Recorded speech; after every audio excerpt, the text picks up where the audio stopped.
duty got replaced with desire.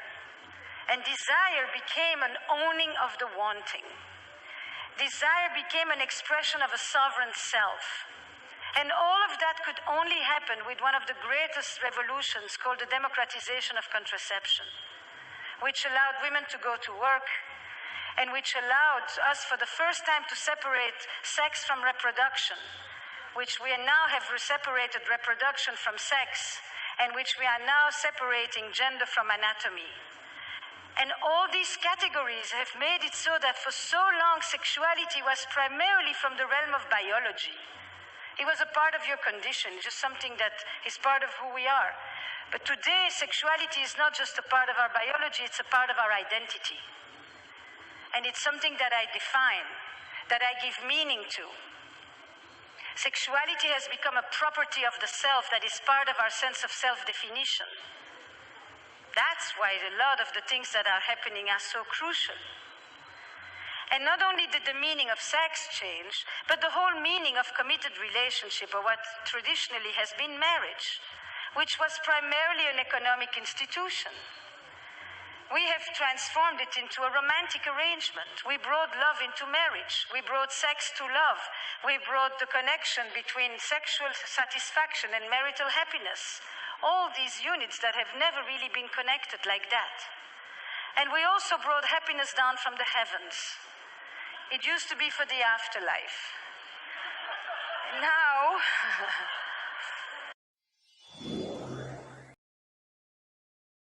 frequently, but fundamentally, romance is a young person's game. And the reason for that is obviously it's the precursor to having children. Now, that's the other thing that seems to be missing from the conversation so often on the left. It's like the purpose of romance isn't lifetime happiness. First of all, that's insane, because you're just not going to find a person that's going to make you happy. That isn't what the person is for to begin with. But second, the purpose of romance is set up the precondition for having children and doing it properly. And so, and that's another reason why it's associated with youth. And if our culture is so self-centered that we actually believe that the purpose of romantic relationships is to make the two people who are in the relationship fulfilled and happy, that's completely crazy. No one in their right mind ever thinks that. I mean, the reason that you have a relationship with someone over the long term, it's complicated, but part of it is in sickness and in health. You know, part of it is that life is punctuated by tragic circumstances of monstrous magnitude, and you're just more robust and resilient if there are two of you manning the oars rather than one.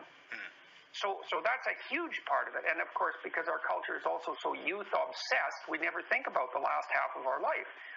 A huge part of the utility in having a partner is companionship, and also the maintenance of sanity. I mean, you need someone around so that every time you manifest one of your uncontrollable weaknesses, they slap you on the side of the head and tell you to behave.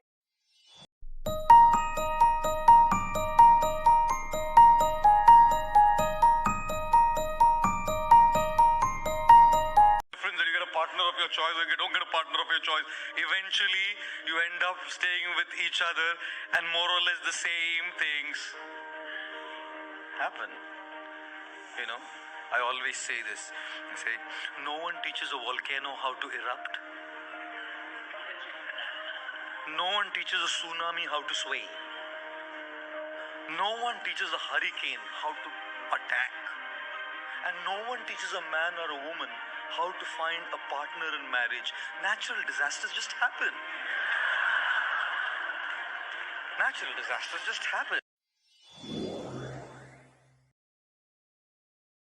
Often blended with this orgiastic solution is the sexual experience. The sexual orgasm can produce a state similar to the one produced by a trance or to the effects of certain drugs. Rites of communal sexual orgies were a part of many primitive rituals.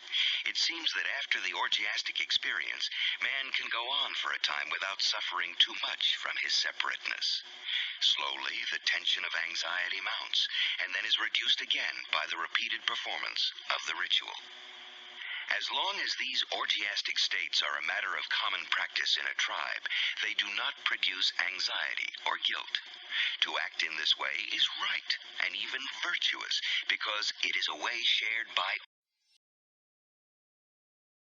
Studies have shown that men report falling in love faster than their female partners and expressing it sooner. Again, from a biological perspective, it makes total sense that women would be choosier about their potential partners than men.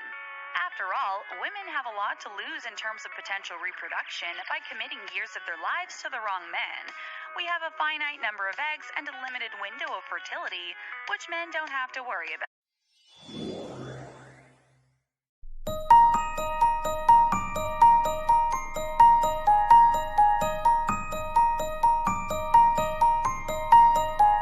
Young men ought to reflect that if the object which inspires them today to write madrigals and sonnets had been born 18 years earlier, it would scarcely have won a glance from them.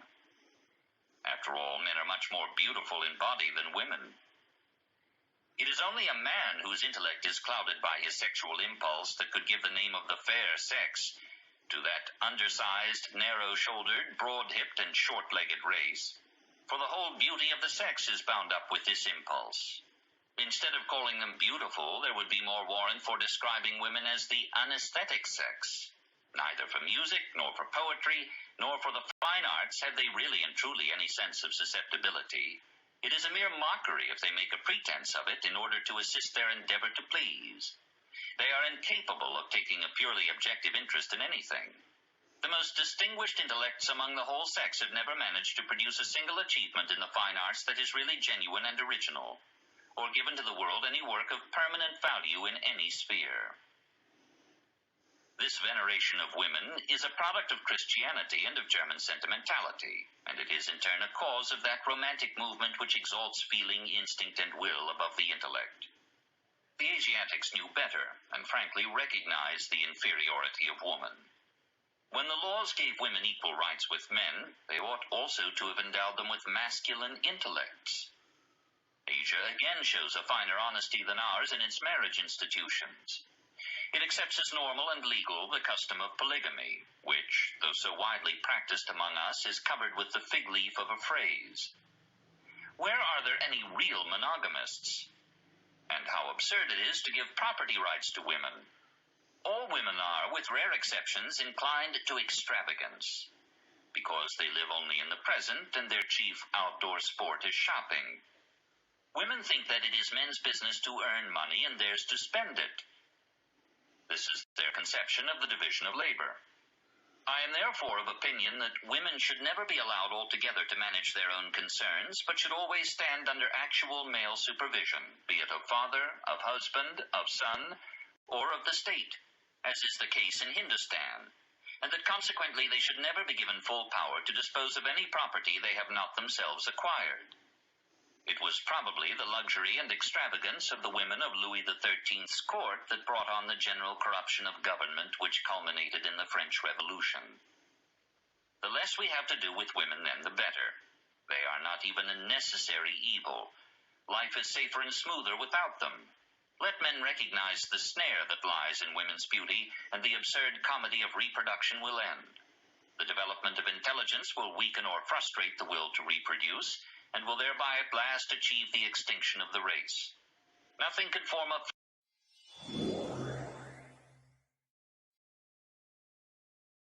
So I was thinking about love. I was thinking about how difficult it is for us to find and to maintain the love that we all yearn for. And it kind of dawned on me that I think a big part of the problem is that we misdefine love.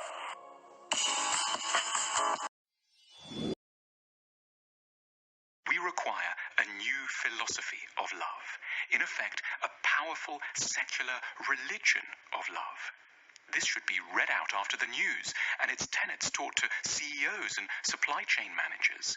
We should put it on T-shirts, and it should be as common and more useful to say, "I'm trying to learn to love," as to announce a desire to become fit or famous. It's no insult to have to acknowledge that even though we inhabit a culture soaked in romanticism, we have problems understanding love.